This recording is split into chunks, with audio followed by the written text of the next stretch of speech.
കോൺഗ്രസിന്റെ ആദ്യഘട്ട തെരഞ്ഞെടുപ്പ് സ്ഥാനാർത്ഥി പട്ടികയ്ക്ക് കോൺഗ്രസ് തെരഞ്ഞെടുപ്പ് കമ്മിറ്റി ഇന്നിപ്പോൾ അംഗീകാരം നൽകും. വൈകുന്നേരം 5 മണിക്കാണ് യോഗം ചേരുക. ഇന്നലെ സ്ക്രീനിംഗ് കമ്മിറ്റി അംഗീകരിച്ച 35 സ്ഥാനാർത്ഥികളുടെ പട്ടിക കോൺഗ്രസ് തെരഞ്ഞെടുപ്പ് കമ്മിറ്റിക്ക് കൈമാറിയിട്ടുണ്ട്. 2 പേരുകളുള്ള 15 മണ്ഡലങ്ങളെ സംബന്ധിച്ച് സ്ക്രീനിംഗ് കമ്മിറ്റിയിൽ ഇന്നിപ്പോൾ തീരുമാനമെടുക്കും. ശരത് ലാൽ വിവരങ്ങളുമായി ചേരുന്നുണ്ട്. ശരത്ത്, അപ്പോൾ ഇന്നിപ്പോൾ ഒരു പ്രഖ്യാപനം പ്രതീക്ഷിക്കാം അല്ലേ?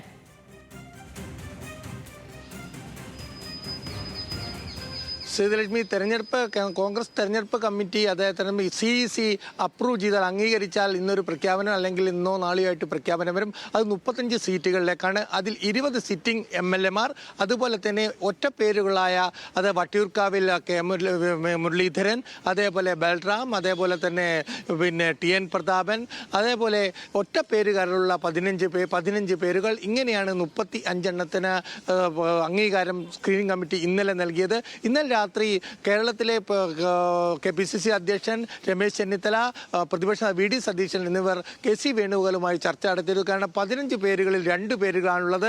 അതുപോലെ തന്നെ ബാലുശ്ശേരിയിലും, അതേപോലെ കോങ്ങാടും, അതേപോലെ തന്നെ അടൂരും സംവരണ മണ്ഡലങ്ങൾ 6 മത്സരിക്കും. 2 പേരുകളുണ്ട്.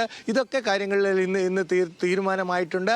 ഈ തീരുമാനങ്ങൾ സ്ക്രീനിംഗ് കമ്മിറ്റി ഇന്ന് പരിഗണിക്കും. ആ 15 പേരുകൾ ഈ തരത്തിലുള്ള 15 പേരും കൂടി ആകുമ്പോൾ 35 15 കൂടി 50 കൂടുതൽ പേരുകൾ സ്ക്രീനിംഗ് കമ്മിറ്റി ഇന്ന് ക്ലിയർ ചെയ്യും. അങ്ങനെയാണെങ്കിൽ ഈ 50 പരം പേരുകൾ അല്ലെങ്കിൽ സ്ഥാനാർത്ഥികൾ പട്ടിക ഇന്ന് വൈകിട്ട് 5 മണിക്ക് നടക്കുന്ന കോൺഗ്രസ് തെരഞ്ഞെടുപ്പ് കമ്മിറ്റി യോഗം അംഗീകരിക്കുകയും അത് എപ്പോൾ വേണമെങ്കിൽ പിന്നീട് പ്രഖ്യാപിക്കുന്ന കാര്യങ്ങളിലേക്ക് പോവുകയും ചെയ്യും. ഏതായാലും വളരെ പ്രധാനപ്പെട്ട കാര്യം, MP മാർ മത്സരിക്കുന്ന കാര്യത്തിൽ നിർണായകമായ ഒരു തീരുമാനം ഉടനടി ഉണ്ടാകുമെന്നാണ് നമുക്ക് ഇപ്പോഴും വിശ്വസിക്കുന്നത്. ഏതായാലും മറ്റൊരു കാര്യത്തിൽ കോൺഗ്രസിന്റെ നേതാക്കൾ ആത്മവിശ്വാസം പ്രകടിപ്പിക്കുന്നുണ്ടെങ്കിൽ ശ്രീലക്ഷ്മി, എവിടെയൊക്കെ എന്തൊക്കെ പൊട്ടലും ചീട്ടലും തുടരുന്നു എന്ന് നമുക്ക് പറയേണ്ടി വരും. ശ്രീലക്ഷ്മി, ഓക്കെ, ശരി ശരത്ത്.